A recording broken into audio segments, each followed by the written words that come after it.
वरदे कामरूपिणी विद्यारम्भं करिष्यामि सिद्धिर्भवतु मे सदा।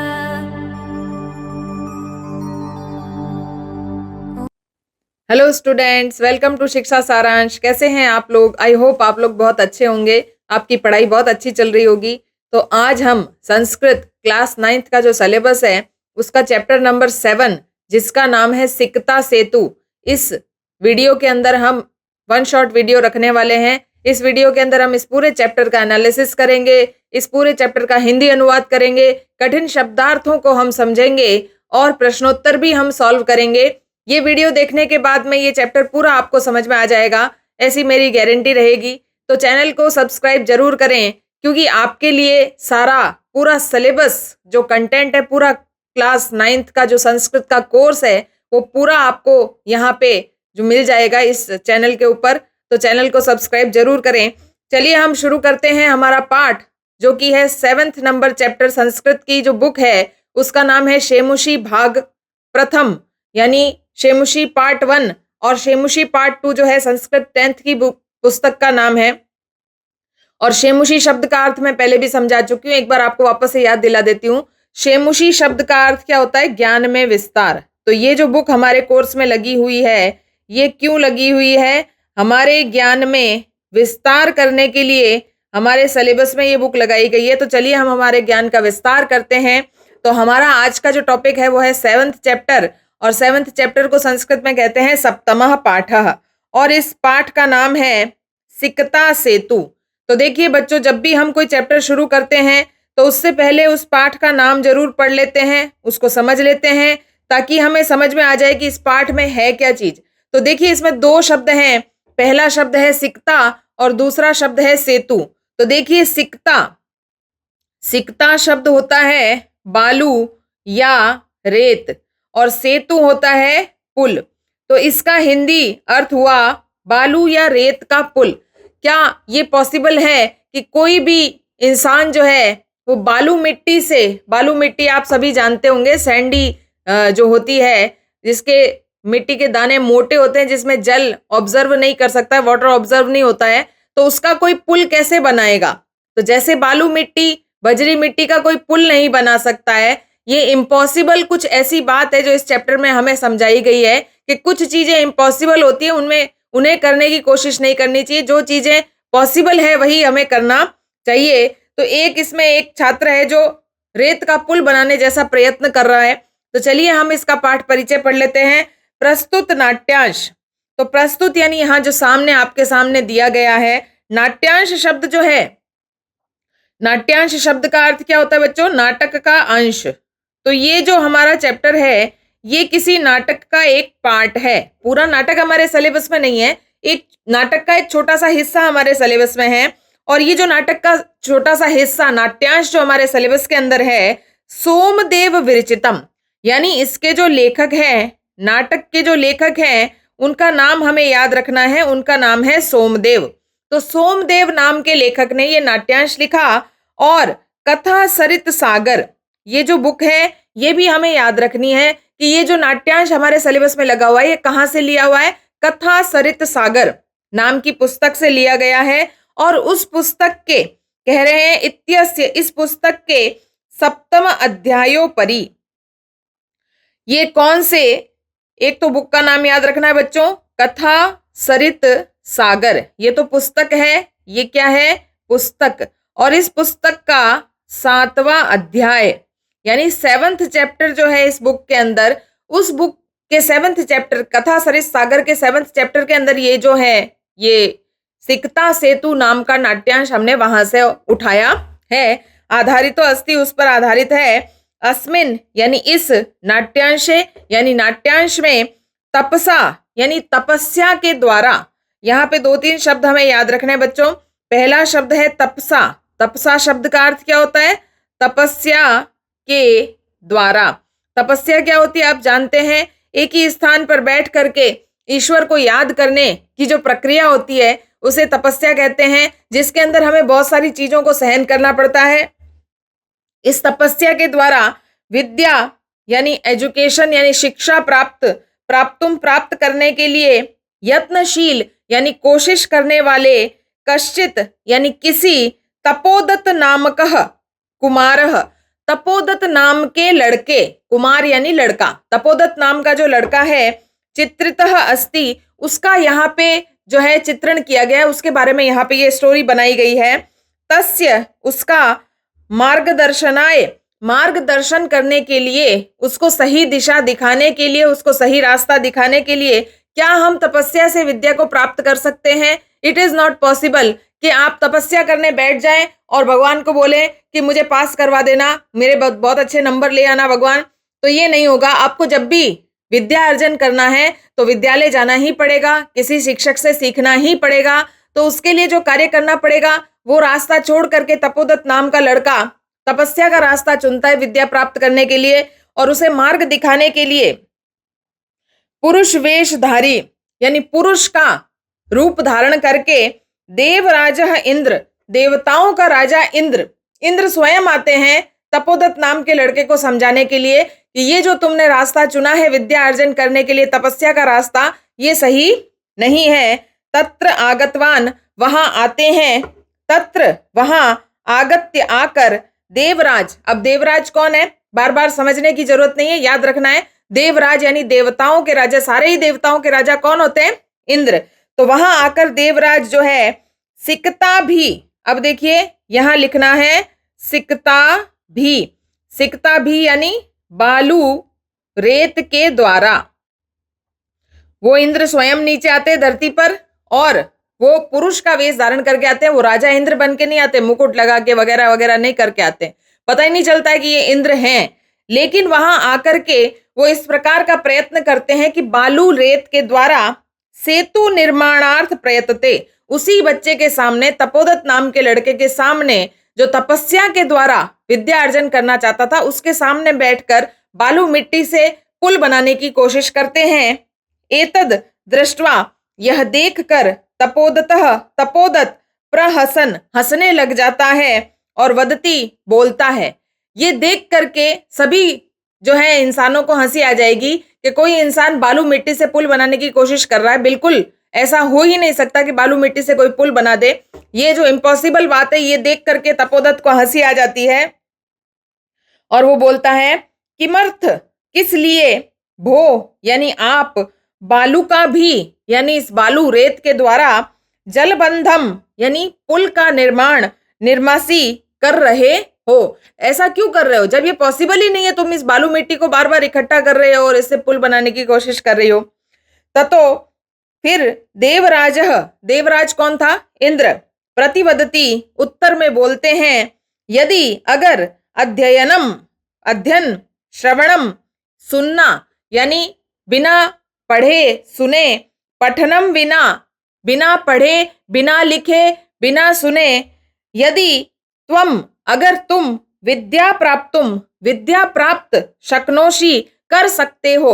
तपोदत्त भी ऐसा ही प्रयास कर रहा था, पढ़ने के लिए स्कूल नहीं जाकर के कहाँ जाके बैठ गया था, तपस्या करने बैठ गया था। तो देवराज इंद्र उस पर कटाक्ष कर रहे हैं, देवराज इंद्र उसे टोंट कर रहे हैं और ये समझा रहे हैं कि जिस प्रकार से तुम बिना पढ़ाई किए, लिखाई किए, बिना गुरु का उपदेश सुने जो है विद्या प्राप्त कर सकते हो, तदा, फिर, अहमपि, अहम अपि, मैं भी। याद रखो बच्चों, अहम शब्द का अर्थ होता है मैं। संस्कृत में मैं को क्या कहते हैं? अहम। तो मैं भी, बालुका भी, इस बालू मिट्टी के द्वारा, सेतु निर्माणम कर्तुम शक्नोमि, पुल का निर्माण कर सकता हूं। यानी तुम जो कर रहे हो वो भी इम्पॉसिबल बात है और मैं कर रहा हूं वो भी इम्पॉसिबल बात है। देवराजस्य अभिप्रायम, देवराज का अभिप्राय यानी कहने का अर्थ समझकर, ज्ञात्वा यानी जानकर, तपोदत्तः, तपोदत्त नाम का लड़का, विद्या प्राप्ति कामः, विद्या प्राप्त करने की कामना से यानी विद्या प्राप्त करने की इच्छा से, गुरुकुलम गतवान, गुरुकुल चला गया।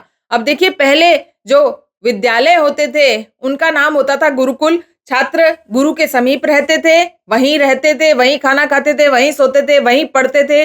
गुरुजी उन्हें सिर्फ पढ़ाई ही नहीं सिखाते थे, जीवन की और भी विद्याएं सिखाते थे, जिन्हें 64 कलाओं के नाम से जाना जाता है। तो तपोदत्त नाम का लड़का ये बात समझ गया कि तपस्या करने से विद्या प्राप्त नहीं होती है, तो वो गुरुकुल चला गया। चलिए हिंदी अनुवाद एक बार पढ़ लेते हैं। प्रस्तुत नाट्यांश सोमदेव द्वारा रचित कथा सरित सागर के 7वें अध्याय पर आधारित है। इस नाट्यांश में तपोदत नामक एक बालक तपस्या के बल पर विद्या प्राप्त करना चाहता है। उसके मार्गदर्शन के लिए पुरुष वेशधारी देवराज इंद्र वहां पर आए। वहां आकर देवराज बालू के द्वारा नदी पर पुल बना रहे थे। यह देखकर तपोदत हंसकर बोला, किस लिए बालू के द्वारा बांध बना रहे हो? तब देवराज प्रति उत्तर देता है, यानी जवाब देते हैं, जो व्यक्ति यदि बिना अध्ययन, बिना सुने और बिना पढ़े विद्या प्राप्त कर सकता है, तब तो मैं भी बालू के द्वारा पुल का निर्माण कर सकता हूँ। देवराज का आशय जानकर तपोदत विद्या प्राप्ति की इच्छा लेकर गुरुकुल चला गया। ये जो है ये पूरी समरी है इस पूरे नाटक की। चलिए हम इस नाटक को समझ लेते हैं।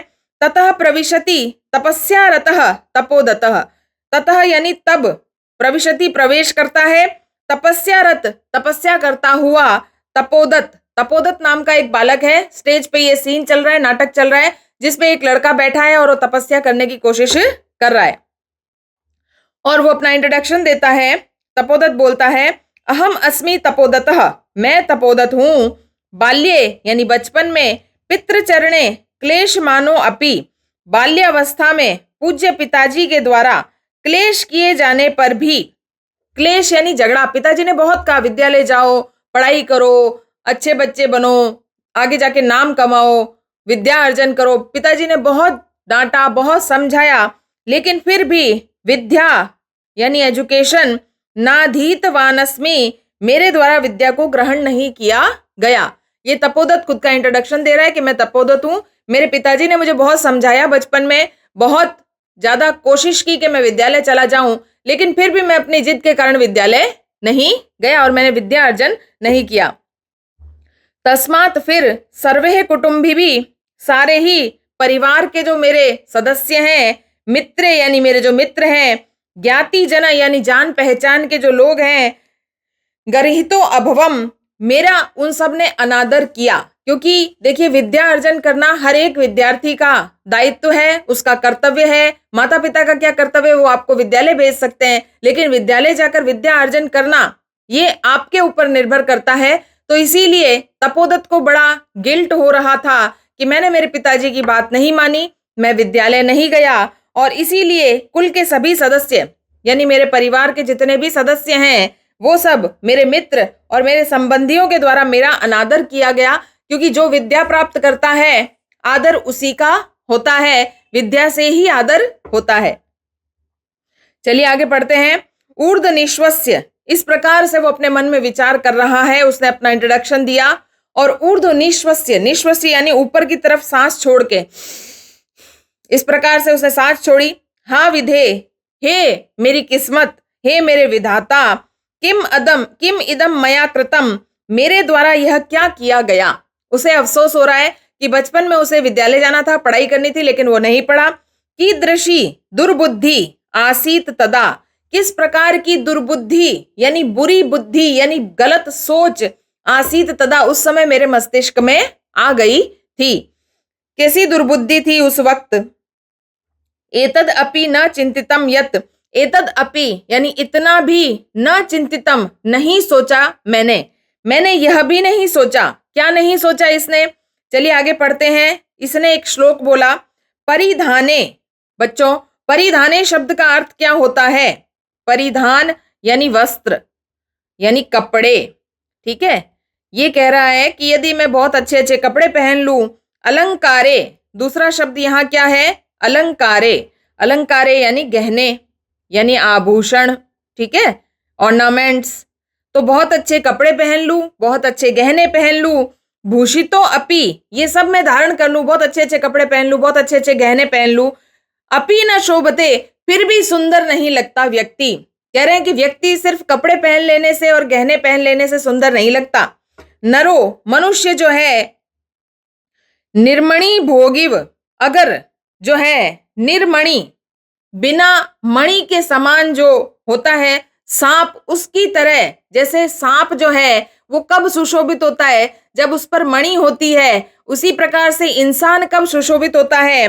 सभायाम यदि वा ग्रहे, अगर वो सभा में है या घर में है, उसे सम्मान तभी प्राप्त होता है जब वो विद्या अर्जन करता है, और विद्या अर्जन करने से उसका ज्ञान का स्तर बढ़ जाता है। तो यहाँ तपोदत्त को यह एहसास हो रहा है कि सिर्फ कपड़े पहन लेने से, गहने पहन लेने से मनुष्य की शोभा नहीं बढ़ती है। मनुष्य की सुंदरता किससे बढ़ती है? उसके नॉलेज से, उसके ज्ञान से, उसकी विद्या से।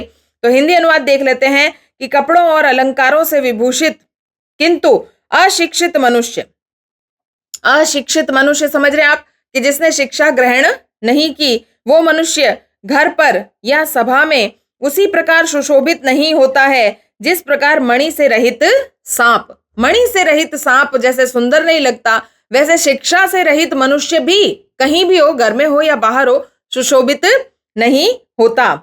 चलिए आगे पढ़ते हैं। किंचित विमृश्य, कुछ सोचकर बोलता है, भवतु किम एतेन, ठीक है लेकिन इससे क्या, अब मेरा समय बीत गया, मेरा बचपन निकल गया, मैं विद्यालय नहीं गया, मैं गुरुकुल नहीं जाके पढ़ा भी नहीं मैं।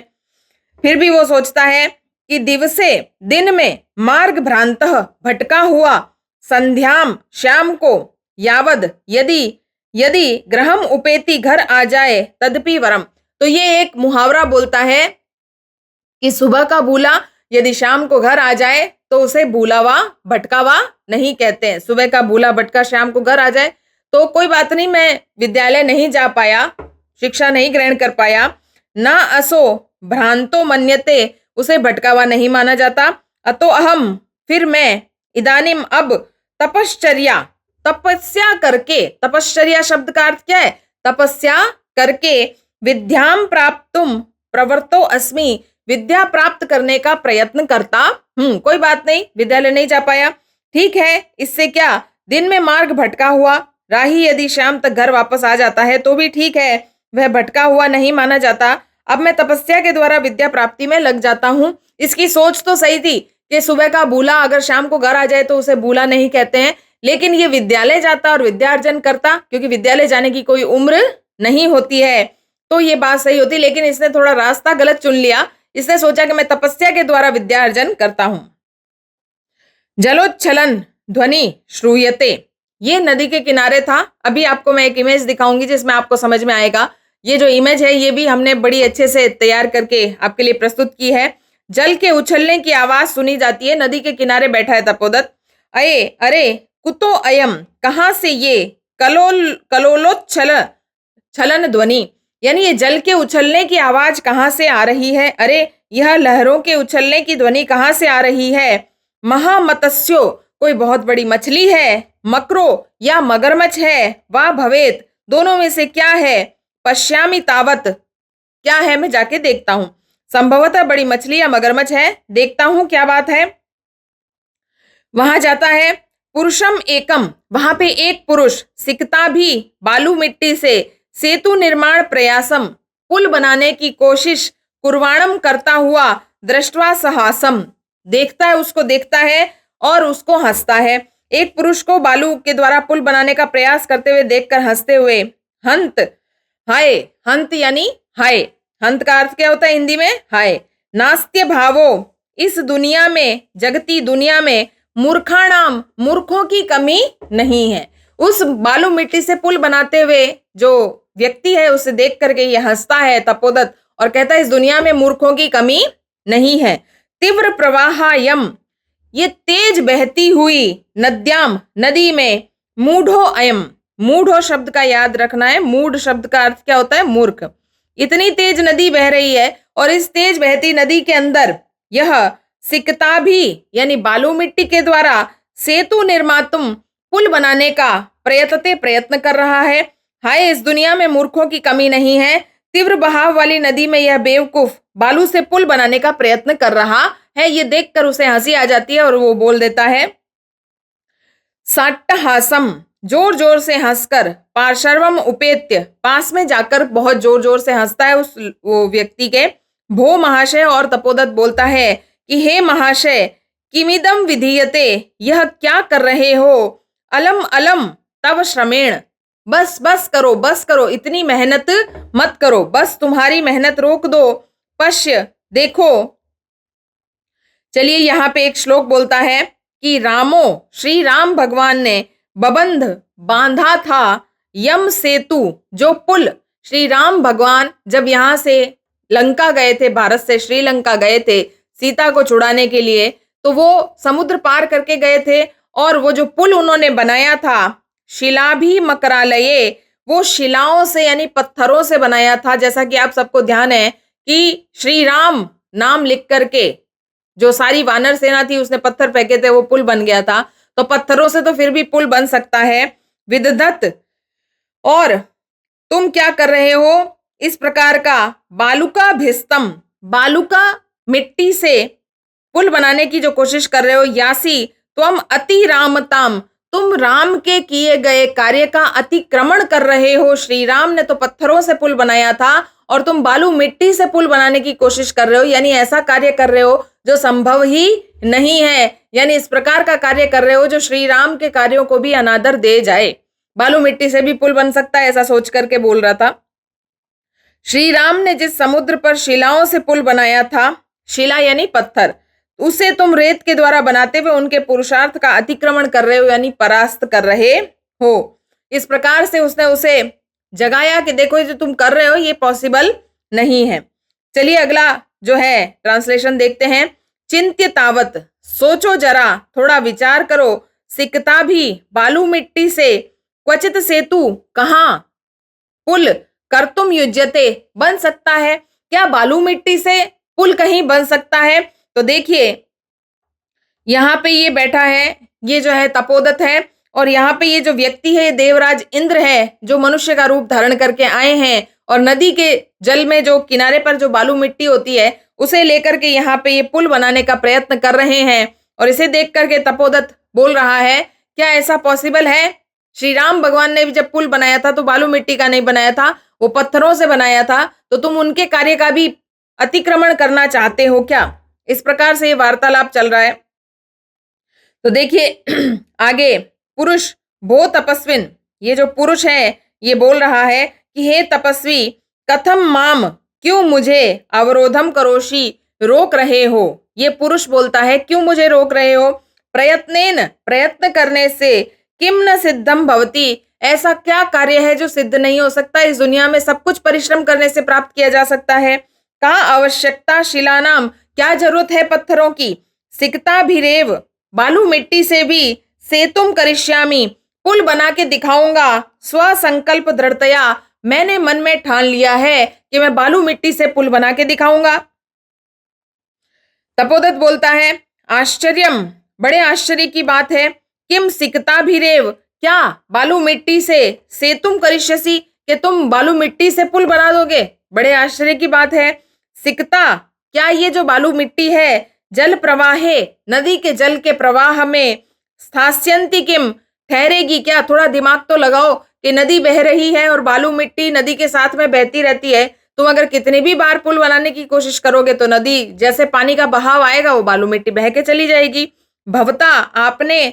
चिंतितम नवा, क्या इतना भी नहीं सोचा। चलिए हिंदी अनुवाद पढ़ लेते हैं। हे तपस्विन, तुम मुझको किस लिए रोकते हो। कोशिश करने से क्या पूर्ण नहीं होता। पत्थरों की क्या जरूरत है, बालू से ही सेतु निर्माण करने के लिए दृढ़ संकल्पित हूं। तपोदत, आश्चर्य है, बालू से पुल निर्माण करोगे। क्या तुमने यह विचार किया है कि बालू पानी के बहाव में कैसे रुक पाएगी। अगला देखिए, पुरुष बोल रहा है सोत प्रासम, उसकी जो बात है उसको बीच में काटते हुए बोलता है चिंतितम चिंतितम, सोच लिया है, सोच लिया है। सोच लिया है को संस्कृत में कहते हैं चिंतितम। सम्यक चिंतितम, अच्छे से सोच लिया है। तो यहाँ पे आपको ये शब्द याद रखना है सम्यक। सम्यक शब्द का अर्थ क्या होता है, अच्छी तरह, अच्छी तरह से। तो अच्छी तरह से मैंने सोच लिया है। ना हम, मैं नहीं। सोपान सहायताम, सोपान शब्द का अर्थ क्या होता है बच्चों, सीढ़ी। मैं सीढ़ी की सहायता से, अधिरूढ़ुम विश्वस्मि, सीढ़ी की सहायता से ऊपर चढ़ने में मैं विश्वास नहीं करता हूं। मैं डायरेक्ट छलांग लगा के, क्या लिखा है, समुत्पल उत्तलेव गंतुम क्षमो अस्मि, मैं तो छत पर जाने के लिए सीधी छलांग लगा के छत पर पहुंचने की कोशिश कर रहा हूं। तपोदत, तो तपोदत बोला सव्यंग्यम, बड़े मजाक से। साधु साधु, बहुत बढ़िया बहुत बढ़िया। आंजनेयम अतिक्रमासी, क्या आंजनेय को, आंजनेय किसे कहते हैं बच्चों, आंजनेय कहते हैं हनुमान जी को, अंजनी पुत्र हनुमान को आंजनेय कहते हैं। तो क्या तुम हनुमान जी का भी अतिक्रमण करना चाहते हो? श्री राम का अतिक्रमण तो तुम ये बालू की मिट्टी का पुल बना करके प्रयत्न कर ही चुके हो उनके काम का अतिक्रमण करने का। अब जो तुम कह रहे हो कि मैं छलांग लगा के छत पर चढ़ जाता हूं, सीढ़ी पर चढ़ने की नहीं सोचता हूं, तो क्या तुम हनुमान जी का भी अतिक्रमण कर रहे हो? पुरुष सविमर्शम, सोच समझकर, को अत्र संदेह, इसमें क्या संदेह है? किम च, क्या ये बात कोई सोचने की बात है? चलिए इसका हिंदी अनुवाद पढ़ लेते हैं। पुरुष उसकी बात को काटते हुए, सोचा है, अच्छी तरह मैंने विचार किया है। मैं सीढ़ियों की सहायता से द्वारा छत पर चढ़ने में विश्वास नहीं करता। मुझ में छलांग लगाकर जाने की शक्ति है। तपोदत्त ताना देते हुए, वाह वाह, तुम तो अंजनी पुत्र हनुमान का भी अनादर कर रहे हो। पुरुष सोच समझकर, और क्या, इसमें क्या संदेह है? चलिए तीसरा नंबर श्लोक आ गया है। विना यानी बिना, लिप्य अक्षर ज्ञानम, लिपि यानी लिखने का तरीका। ये जो अक्षर लिख रहे हैं इसे लिपि कहते हैं। और अक्षर ज्ञान, ये जो अक्षर ज्ञान है ये आप सभी को है, तभी आप ये बुक पढ़ पा रहे हो और मेरा लिखा हुआ भी समझ पा रहे हो। तो बिना लिपि के और अक्षर ज्ञान के, तपोभिरेव केवलम, केवल तपस्या के माध्यम से, बिना पढ़ा, बिना लिखा, बिना कुछ किया, मेहनत किया, सिर्फ तपस्या के माध्यम से, यदि अगर विद्या वशे स्यूते, तुम विद्या को वश में कर सकते हो, सेतुरेश तथा ममा, तो मैं सेतु भी बना सकता हूं बालू मिट्टी से। तो तपोदत्त को ये रियलाइज करवाने के लिए कि तपस्या के माध्यम से विद्या प्राप्त नहीं होती, उस व्यक्ति ने, देवराज इंद्र ने वहां पे बालू मिट्टी से पुल बनाने की कोशिश की। हिंदी अनुवाद, लिपि तथा अक्षर ज्ञान के बिना जैसे सिर्फ तपस्या से विद्या तुम्हारे वश में हो जाएगी, उसी प्रकार से मेरा ये सेतु भी बन जाएगा। तो देखिए ये जो श्लोक था ये क्या समझा रहा था? तपोदत्त को रियलाइज करवा रहा था कि तपस्या से विद्या प्राप्त नहीं होती। तपोदत्त सवै लक्ष्मम आत्मगतम, शर्माता हुआ अपने मन में, अरे मामेवो उद्देश्य, मुझे उद्देश्य करके, भद्र पुरुषो अयम अधिक शपति, ये भद्र पुरुष यानी ये महानुभाव, ये सज्जन पुरुष मुझे सिखाने के लिए आए हैं। ये जो पाठ है ये मुझे सिखाना चाहते हैं।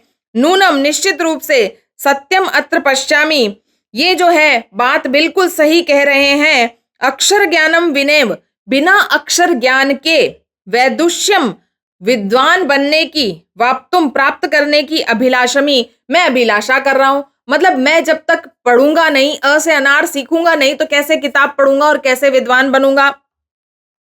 तदीयम, तो यह भगवत्या शारदया अवमानना, भगवती शारदा माँ, जिसके, सरस्वती की देवी विद्या माता का ये अपमान होगा, क्योंकि उन्होंने कहा है कि जब भी कोई पुस्तक पढ़नी हो पहले उससे लिपि और अक्षर सीखो। गुरुग्रहम गत्वेव, तो मैं क्या करता हूँ, गुरु जी के घर जाता हूँ, गुरुकुल जाता हूँ। विद्याभ्यासो मया करणीय, वहां जाकर मैं विद्या सीखता हूँ, प्रयास करता हूँ।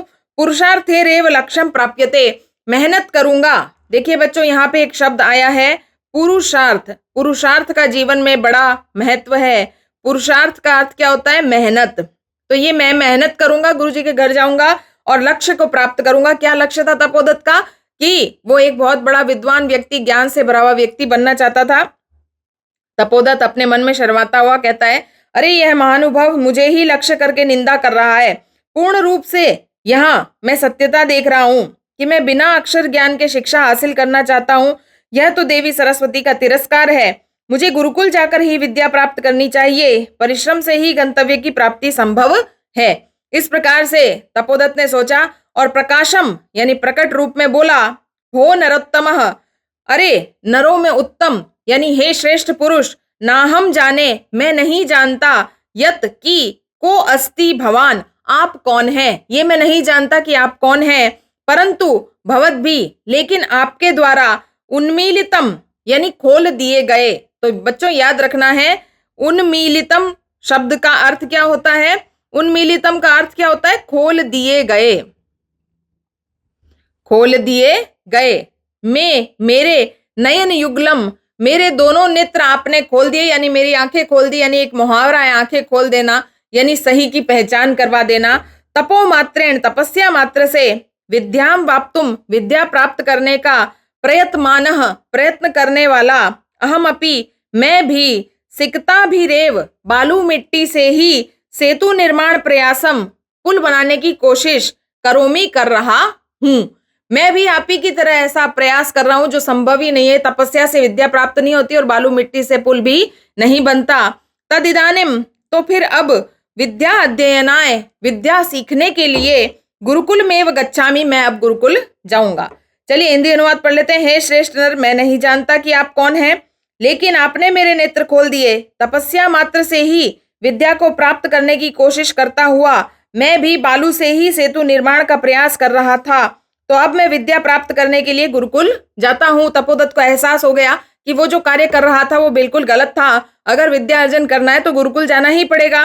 सप्रमाणम प्रणामम गच्छति, प्रणाम करता हुआ चला जाता है। उसे एहसास हो जाता है कि वो गलत कार्य कर रहा था। इस प्रकार से हमने चैप्टर पूरा किया। चलिए अभ्यास प्रश्न कर लेते हैं। एक पदेन उत्तरम लिखत, वन वर्ड का आंसर लिखना है। कह बाल्ये विद्या न अधीतवान, कौन था जिसने बचपन में विद्या नहीं सीखी थी? वो था तपोदत्त। दूसरा प्रश्न देखते हैं। तपोदत्तः कया विद्याम अवाप्तुम प्रवृत्तः अस्ति, तपोदत्त विद्या प्राप्त करने के लिए कौन सा रास्ता चुन रहा था? तपश्चर्या, तपस्या करने का। मकरालये कह शिलाभि सेतु बबंधः, मकरालय यानी समुद्र के ऊपर किसने पत्थरों से पुल बना दिया था? तो श्री राम ने पुल बनाया था। मार्ग भ्रांतः संध्याम कुत्र उपेति, सुबह का भटका हुआ कब घर पहुंच जाता है? तो आंसर था शाम को कहां पहुंच जाता है? तो आंसर था गृहम। अगला प्रश्न देखते हैं। पुरुषः सिकताभि किम करोति, पुरुष बालू मिट्टी से क्या कर रहा था? तो सेतु निर्माण प्रयासम, पुल बनाने का प्रयत्न। चलिए अगला दूसरा नंबर प्रश्न देखते हैं। अधोलिखितानाम प्रश्नानाम उत्तराणि संस्कृत भाषायाम लिखत, संस्कृत में ही उत्तर देने हैं संस्कृत के पेपर में सारे। लेकिन ये जो क्वेश्चन है ये वन लाइनर आंसर के हैं। पहला प्रश्न, अनधीत, बिना पढ़े, तपोदत्त के गर्हितो अभवत, किसमें अपमानित होता था? तो अनधीत तपोदत्तः, अनधीत यानी बिना पढ़ा लिखा तपोदत्त, सर्वे कुटुंबी भी, सारे परिवार के कुल के सदस्यों में, मित्रों में, ज्ञातिजन संबंधियों में, गर्हितो अभवत, अनादर पाता था। क्योंकि कोई भी आपका आदर नहीं करता अगर आपके अंदर ज्ञान नहीं होता और विद्या नहीं होती। दूसरा प्रश्न, तपोदत्त केन प्रकारेण विद्याम वाप्तुम प्रवर्तो अभवत, तपोदत्त किस प्रकार से विद्या प्राप्त करने के लिए लग गया? तो तपोदत्तः तपश्चर्या, तपस्या के माध्यम से विद्याम प्राप्तुम प्रवर्तो अभवत, विद्या प्राप्त करने की कोशिश करने लगा। चलिए तीसरा नंबर प्रश्न देखते हैं। तपोदत्तः पुरुषस्य का चेष्टाम दृष्ट्वा अहस, तपोदत्त जो था उसने उस पुरुष को क्या करते हुए, क्या कोशिश करते हुए देखकर हंसा। तपोदत्तः पुरुषस्य सिकताभि सेतु निर्माण प्रयासम कुर्वाणम दृष्ट्वा अहसद, बालू मिट्टी से पुल बनाने की कोशिश करता हुआ देखकर तपोदत्त को हंसी आ गई। अगला, तपो मात्रेण विद्याम प्राप्तुम तस्य प्रयासः कीदृशः कथितः, तपस्या के माध्यम से विद्या प्राप्त करने का जो तपोदत्त का प्रयास था वो किस प्रकार का था? तो तपो मात्रेण विद्याम प्राप्तुम तस्य प्रयासः एव, उसका प्रयास भी कैसा ही था? सिकताभि सेतु निर्माण प्रयास, जैसे कि बालू मिट्टी से पुल बनाने का प्रयास किया जा रहा है वैसे ही तपस्या से विद्या प्राप्त करने की कोशिश की जा रही है। अंते तपोदत्तः विद्या ग्रहणाय कुत्र गतः, अंत में, पाठ के अंत में तपोदत्त जो था विद्या ग्रहण करने के लिए कहाँ गया? तो अंते तपोदत्तः विद्या ग्रहणाय गुरुकुलम गत, गुरुकुल गया। तीसरा नंबर प्रश्न देखते हैं। भिन्न वर्गीय पदम चुनत, आपको 4-4 शब्द दिए जाएंगे, उसमें से जो अलग होगा यानी एक ही प्रत्यय से बनने वाले शब्द हैं उसमें से जो अलग है उसे हमें चुनना है, ठीक है ना? तो यहां देखिए, निश्वस्य, चिंत्य, विमर्श्य, उपेत्य, इसमें से ये जो चिंत्य है ये अलग है, ये लेप प्रत्यय से बना है। बाकी तीनों शब्द जो हैं वो षष्ठी विभक्ति के हैं। विश्वसिमी, पश्यामी, करिष्यामी, अभिलषामी, इसमें से करिष्यामी शब्द अलग है, बाकी तीनों शब्द एक प्रकार के हैं। तपो भी, दुर्बुद्धि, सिकता भी, कुटुंबी भी, तो दुर्बुद्धि शब्द अलग है, बाकी तीनों ही शब्द जो तृतीय विभक्ति के शब्द हैं। चौथा नंबर प्रश्न देखते हैं। रेखांकितानि सर्वनाम पदानि कस्मै प्रयुक्तानि, यहाँ पे अंडरलाइन किए गए जो सर्वनाम शब्द है वो किसके लिए प्रयोग में लाए गए हैं? तो देखिए, अलम अलम तव श्रमेण, बस करो तुम्हारी मेहनत, ये तुम्हारी मेहनत किसके लिए आया है? पुरुष के लिए। दूसरा, ना हम सोपान मार्गे अट्टम अधिरोढ़ुम विश्वसिमी, यहाँ पे अहम शब्द किसके लिए आया है? कि वो कह रहा था ना कि मैं सीढ़ी से ऊपर छत पर नहीं चढ़ना चाहता, मैं तो छलांग लगा के चढ़ना चाहता हूं। तो अहम कौन बोल रहा है? ये भी पुरुष बोल रहा है। चिंतितम भवता न वा, भवता क्या तुम्हें चिंता नहीं होती, क्या तुम सोचते नहीं हो, ये किसके लिए है, ये भी पुरुष के लिए है। अगला देखिए, गुरु ग्रहम गत्ये विद्याभ्यासो मया करणीय, मया मया यानी मैं, ये कौन बोल रहा है कि मैं अब गुरुजी के घर जाऊंगा और पढ़ाई करना सीखूंगा, तो ये कौन बोल रहा है, तपोदत्त। भवद्भी उन्मीलितम मे नयन युगलम, तो आपने मेरे नेत्र खोल दिए, ये किसने बोला, मेरे शब्द किसके लिए आए, तपोदत्त के लिए। अगला प्रश्न इसका ही ख पाठ जो है वो देख लेते हैं। अधोलिखितानि कथनानि कह कम प्रतिकथ्यति, ये किसने कहा और किसको कहा, तो चलिए इसका डायरेक्ट हम उत्तर ही समझ लेते हैं। कथनानि हा विधे किमिदम मया कृतम, हाय विधाता ये मैंने क्या कर दिया, तपोदत्त ने कहा था स्वयमेव खुद से ही। भो महाशय किमिदम विधीयते, ये हे महाशय तुम क्या कर रहे हो, ये किसने कहा था, तपोदत्त ने पुरुष को कहा था। भो तपस्विना कथमाम उपरुणस्सी, हे तपस्वी मेरा मजाक क्यों उड़ाते हो, ये पुरुष ने तपोदत्त से कहा था। सिकता जल प्रवाहे स्थास्यन्ति किम, क्या बालू मिट्टी जल के प्रवाह में रुक जाएगी, ये किसने कहा था, तपोदत्त ने पुरुष को कहा था। ना हम जाने को अस्ति भवान, मैं नहीं जानता तुम कौन हो, ये तपोदत्त ने पुरुष को कहा था। चलिए 5वां नंबर प्रश्न देखते हैं। प्रश्न निर्माण करना है, अंडरलाइन वाले जो शब्द है उनके स्थान पर प्रश्नवाचक शब्द का प्रयोग करना है। तपोदत्तः तपश्चर्या विद्याम वाप्तुम प्रवर्तो असि, तपोदत्त तपस्या के माध्यम से विद्या प्राप्त करना चाहता था, तो तपश्चर्या के स्थान पे क्या आएगा, बाकी पूरा प्रश्न एज इट इज लिखा जाएगा, लास्ट में क्वेश्चन मार्क लगा जाएगा। देखिए तपोदत्तः कुटुंबी मित्रे गर्हित अभवत, तपोदत्तः के स्थान पे कहा आएगा, बाकी लाइन एज इट इज है, लास्ट में क्वेश्चन मार्क लग गया है।